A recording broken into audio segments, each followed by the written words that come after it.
Welcome back to another episode of Before the Pulpit. I'm your host, Michael Clark, and of course, always with me, my gracious co-host, Wayne Rogers. Wayne. Hey, buddy. Kick rocks. We're glad that you're here. We love you nice. And the work that you do. Love your family and appreciate all of the sacrifices you make in the kingdom. I am also going to, in just a moment, throw it to our guest to introduce himself, but not quite yet. We'll get there. I wanted to take a moment and talk about the Gathered Together Conference. And the Gather Together Conference is something that at this point in time, you may have missed it. If you haven't attended it yet, though, it's not too late to donate to this good effort. The Gather Together Conference has covered the book of Psalms this year, and our goal is to cover all 150 Psalms so that our instructors at the Memphis School of Preaching can take those Psalms and be able to play them for their classes in homework settings to where we can truly cover the Psalms as verse by verse as it will allow. With a 10-week class that meets 3 hours twice a week, that's 6 hours a week, it would be impossible to be able to cover all 150 Psalms as we would like to cover them.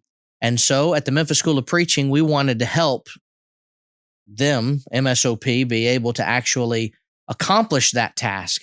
If you want to donate to that effort, you can call the school, 901-751-2242, ask to speak to Joyce Phillips, and she will take down the information of how you will be able to send the funds to do this. The conference is free, but it's only free as long as we have people who can help us keep it free. And so if you're willing to do that, we graciously would accept, and we desperately need your help. Now that I'm done begging for money, let me also say this. 416 Ministries needs money too. And so does Memphis School of Preaching. We are all works of the kingdom that operate on generosity. And so maybe you don't know anything about Gather Together, but you know 416, or you know the Memphis School of Preaching. We could use your help as well. If you're interested in the report on any of these works, Gather Together, Scattered Abroad, 416, or MSOP, you can contact myself or Wayne, and we would be happy to schedule something to be with you and do so. Today, we have with us Bradley Jeremiah Smith? Close. That's the guy from Ohio State. Bradley, what is your middle name? I don't feel comfortable sharing that with you. What is your social security number? I will say my middle name should be very familiar to you. Wayne. Joseph. Very close. I think it's Michael. Joseph. It's just to the left of Wayne. Michael. It is. Jordan. No. Bradley, introduce yourself at this time. Tell us who you are, your family, when you graduated from the school, where you work.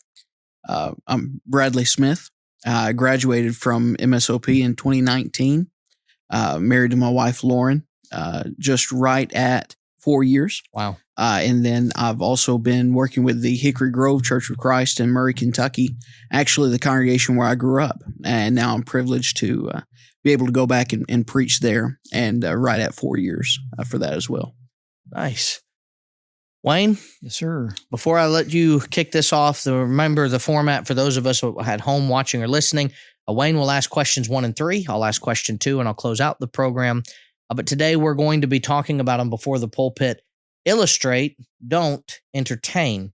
What we mean by that is the idea that not every illustration has to be a performance, but all illustrations can have some form of entertainment to them. We often will relate to these illustrations, and there will be some chuckles maybe in the audience of, I remember when that happened to me, or yes, I can relate to that.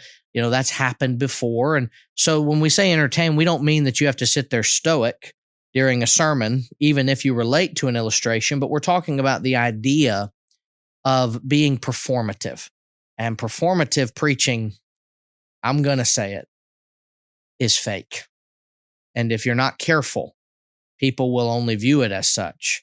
And so we want to make sure that our illustrations don't come across as fake, that our preaching doesn't come across as fake. So Wayne, kick it off. All right. So Bradley, what makes a good illustration? Let's just start there. I think that, no, go ahead. I had to do it once. Go ahead. Glad you asked, Wayne. Forget him, man. The first thing I thought of whenever you're talking about an illustration is that it's got to be true to the meaning of the text. If you're trying to convey a point, trying to make something relatable, It's not a situation where you need to try to twist it to make it fit or to try to make it flow nicely. Don't use an illustration if it's going to compromise the integrity of the text, the point of the passage, even the context of what's being said. So just making sure on the very front end that you're being true to the meaning of the text. And then as Michael's already touched on, it needs to be relatable as well. That's kind of the point of a lot of these illustrations. I'm sure we'll touch on this as well, that Jesus used illustrations at times in his preaching, and it was to be relatable or to help people relate to the greater theme that was being discussed. If the group to whom you're preaching doesn't really relate to what's going on, well then that's not a very good illustration. You're not really illustrating the point. For example, I live in Kentucky. I preach in Kentucky. For a lot of people in Kentucky, it goes God, family, basketball. That's so a lot of people will relate to things like that. I enjoy sports, and so I will at times use basketball, or I coach basketball. I'll reference that sometimes, and that's relatable for people that can people can be in those shoes even if they never played or coached or anything like that. Now, if I said everybody knows Olympic curling, everybody knows exactly how that goes. That's probably not very relatable. We think about it once every 4 years, and even then, is it 4 or 8? Winter is 4, isn't it? Is it every 4? Yeah. And the summers are opposite of those, in between every 4. That's how that works. At any rate, it's not like that's the most important part. It just threw me. I always thought it was every 8 years. My bad. Clearly, those illustrations don't work for him. Yeah, so. I'm lost. I'm totally lost right now. And if you rate that's much less relatable than what for are Olympics. They're currently going on. If you wanted to watch the Winter Olympics, they're not going on while they're watching this. No, that's true. They've been over for some time. But if it doesn't add anything or deepen, someone's meaning or understanding of a passage or a greater idea, it's not going to do very much. Also, it's important to think about not being distracting. I'm sure we can all think of times where a preacher has maybe done a little bit too much and has tried, we might say got too cute with it and done something that really just kind of takes away from what is trying to be conveyed. And also it needs to convey a point. There needs to be a point to it. Don't talk just to talk. Oh, well, I'm 2 minutes short of where I'd like to be on the length of this sermon. I need to come up with some kind of a story, to add in there, some kind of illustration. Well, it needs to convey a point. Yeah, you think about. I'll touch on this just because you mentioned it a minute ago, and we said it I think earlier this season. The idea that sometimes people make the statement, "There's too many illustrations." Boy, you could not have sat through a sermon by Jesus. Like, he would not have managed to convict you of anything, because much of Jesus's preaching was done illustratively. And Nehemiah 8:8, there's something that is stated there that I think is overlooked too often. They read distinctly from the book in the law of God, and they gave the sense, which likely means they used story or illustration forms to explain the text to the people that were listening. Meaning, even in Nehemiah's time, when they did this, because it says helped them to understand the reading. You hear a preacher stand up and say, "Have you ever had this experience?" And you have the preacher start to list the experience, and you're sitting in the crowd going, "Yeah, I have had that experience. Absolutely."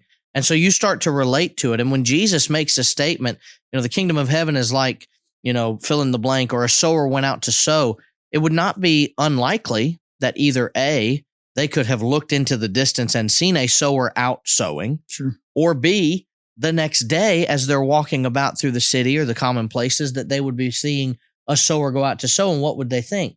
Oh, now I wanted to say this before I throw it to Wayne, because it's important. We've all seen the ping pong ball tube illustration before, probably, where it's like your life is only so many hours in a year and the church only gets this many hours. So there'd be a tube filled with ping pong balls all the way up to the top. And I sometimes see preachers, they're trying to be relatable and they see an illustration like that, but it's been done to death. Mm-hmm. And they say, but this time when I do it, it will sound fresh. Well, probably not if we're not careful. Or the idea of, is this jar empty? That illustration where it's like, no, it's not empty yet. And then he starts adding more things. And then he says, this is your life. Mm-hmm. And if you add too much to it, that sometimes it sounds good. And it was good the very first time that individual did it. It was powerful. But I couldn't get up on a Sunday and go, a sower went out to sow, and act like I'm telling this story as it's my own. I'd have to be upfront with the people and be like, this isn't original with me. Yeah. And so a good illustration, you mentioned it with the idea of what is relatable to the community. If I know the community is known for world's biggest yarn or whatever, I may talk about the ark and say it was bigger than the ball of yarn we've got in town.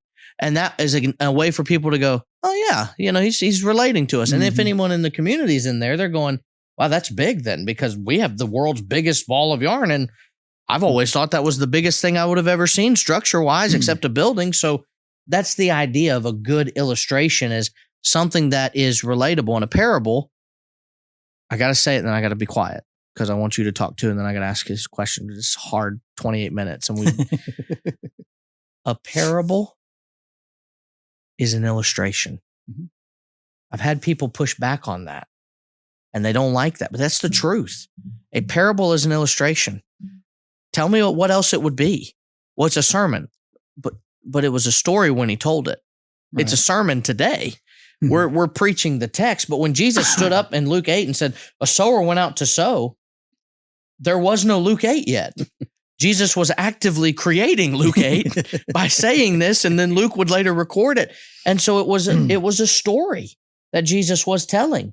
He was creating scripture as he was talking and preaching much of his ministry. And so a good illustration is something that is either seen, touched, tasted, experienced, whatever it is. If you're talking about, sour milk, everyone's had an experience before where they've probably gone to the fridge and got a swig of milk that was bad. And so we all relate to that and go, yeah. And if you're talking about the church at Laodicea, where he says, I want to spew you from my mouth because you're neither hot nor cold, you're lukewarm. Everyone can relate to the feeling of, you ever taken a swig of milk that is sour? Right. You don't just go, oh man, it's the best milk I've ever had, and just keep drinking it. Let me get a big old glass.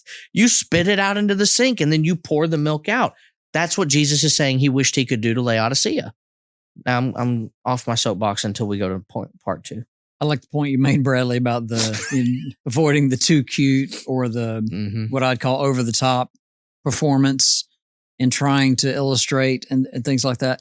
I think that's where a lot of brethren get in trouble with their illustration. The illustration itself might be good, and make the point very well and so forth, but, trying to be too cute with it, trying to be too performative, and they just go over the top, completely change their voice for it, just really becomes outlandish. It becomes a distraction, like you said earlier.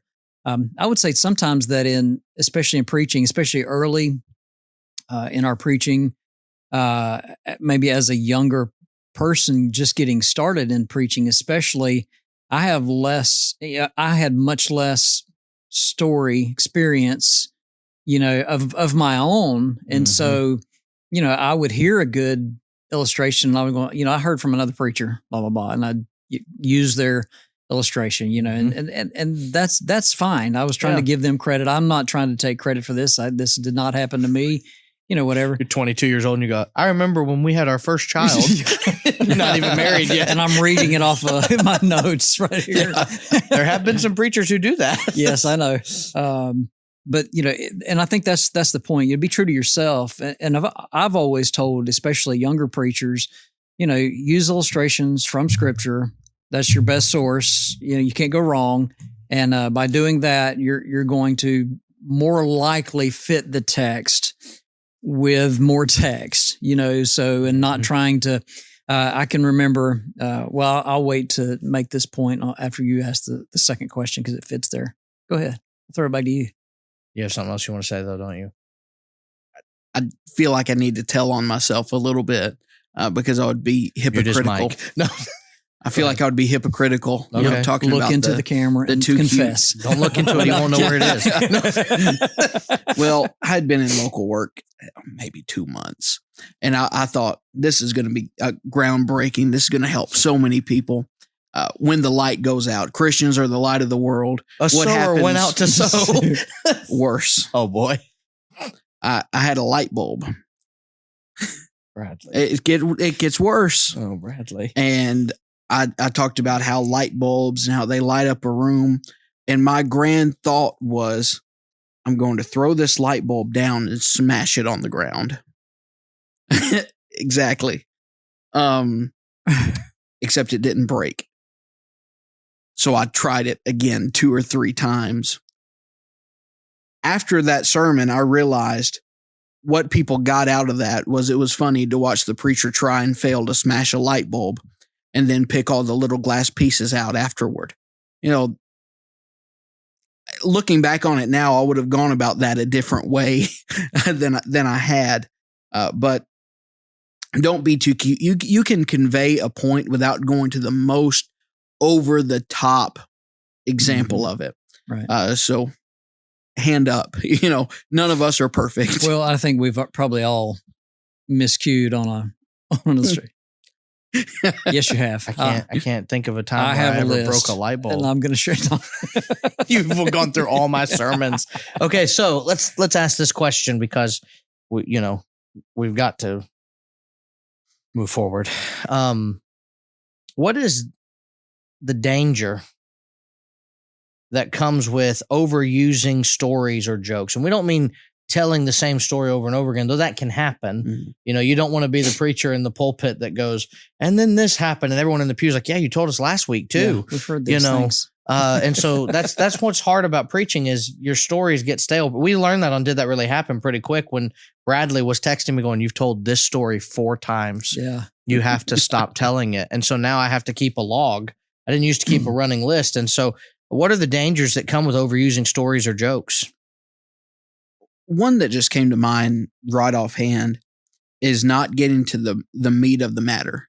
You can get too focused on the story or the illustration or the joke that you forget to, we might say land the plane. You forget, okay, why am I doing this?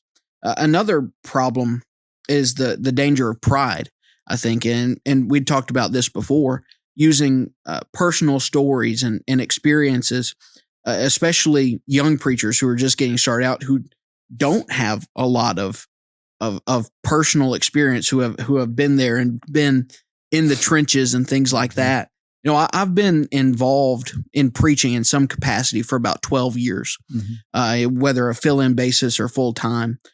And truth be told, I don't have that many great, stories or examples or whatever. We have him on Did That Really Happen Thursday. It's going to be amazing. It's going to be awful. Really good. Well, at any rate, I'll see myself out. No. Yeah. Sorry. I hope you do better picking guests next time. But there's that danger of pride of, oh, well, I went to this place and I did this and I was talking to this person and I. Who cares? Right.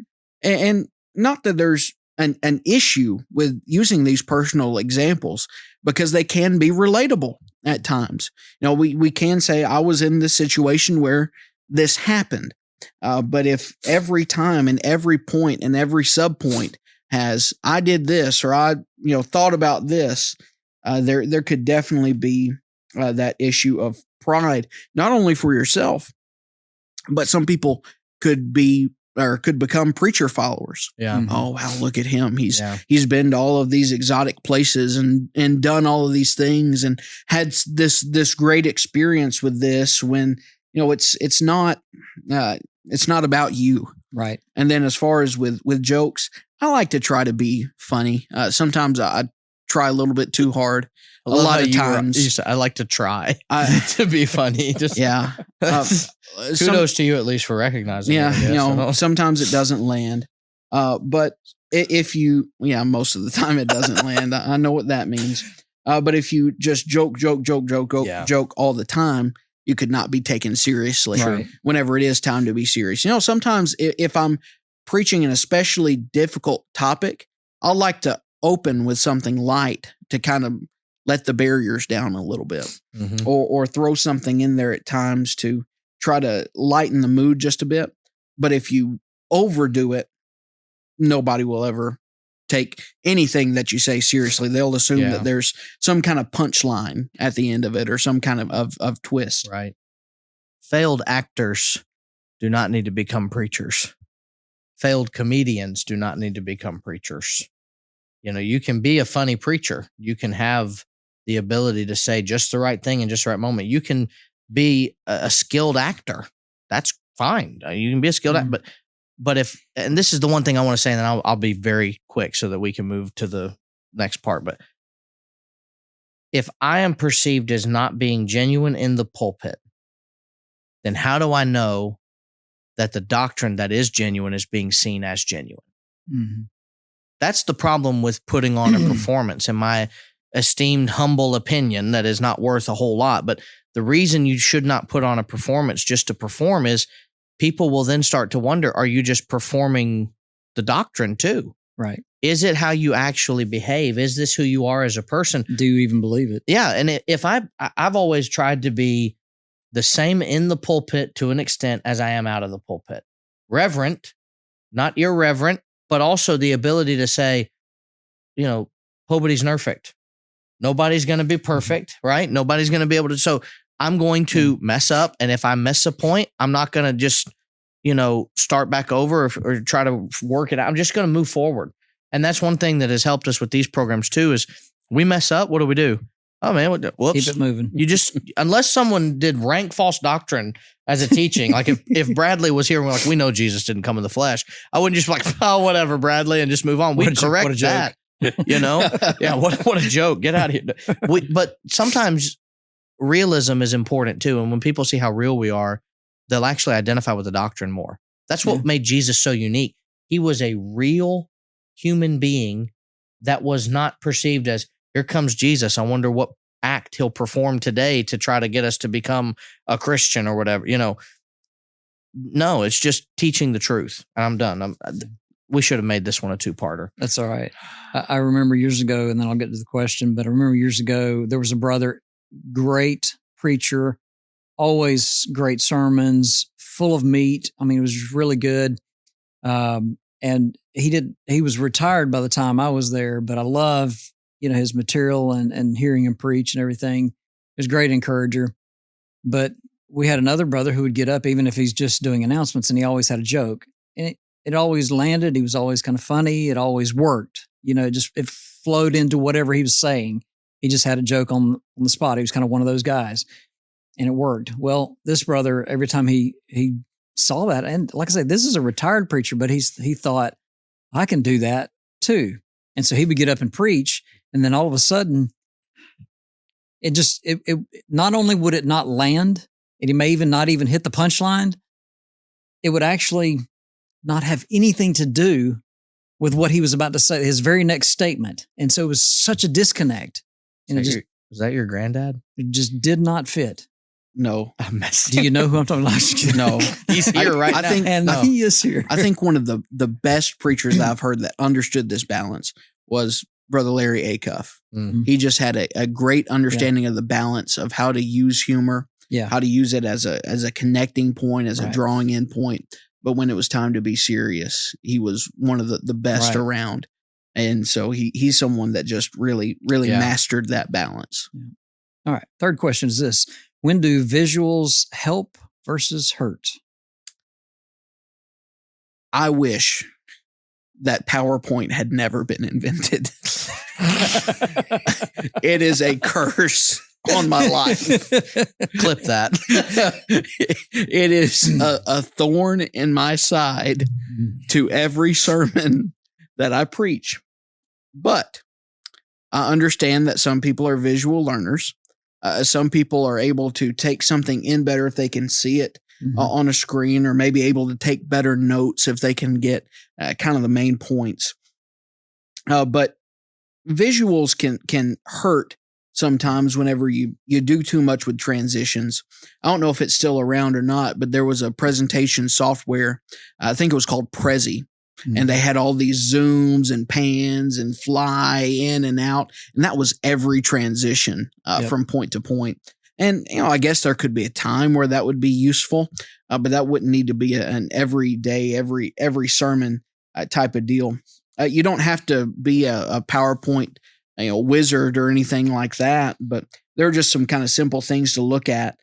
Sometimes the text and background colors will conflict, and it'll just make for a bad visual look. Green and red never go together. Orange and red. Orange and red. Yellow is never a good text color. Despite how good it might look at the time, it's just not going to.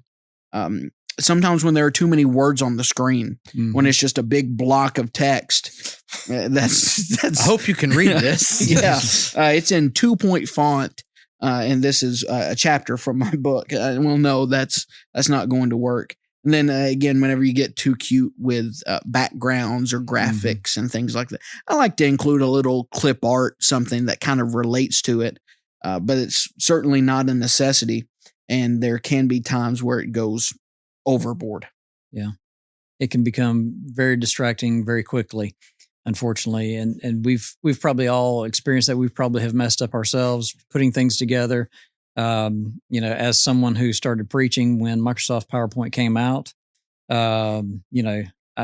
there's been many a time that, that I've messed that up, and I've had to learn and adjust. And I think people have adjusted as well too, through the last several decades in that same, how we receive information, how we're used to seeing information too. And so we also have to adjust as well. So there's no way I would show a PowerPoint that I did from my first years of preaching. There's no way I could use it. I don't know that I could use one from, even 5 years ago. Some of those I'm going to immediately change. I may use the same sermon material and restudy and do all that, but I'm going to redo the visual because it needs to be something that's catching for today's audience. So, yeah. Well, illustrations are certainly important, and they can help. They can also hurt. And so the balance that all preachers have to try to navigate is making sure that they're helpful, not hurting the congregation. I would hate to be a preacher on the day of judgment that found out that I made it more about me than about him. And so certainly we want to avoid that at all costs. The Memphis School of Preaching seeks to train men how to do that. We're not perfect. We wouldn't profess to be, but we can train you as best as we can, verse by verse in the Word of God. You can check out the show notes below for information on how to do that. Thanks again to House, Heart to Heart Studios, to Bradley. Wayne had to be here. We'll be back Thursday for a Did That Really Happen episode. But until then, take care and God bless.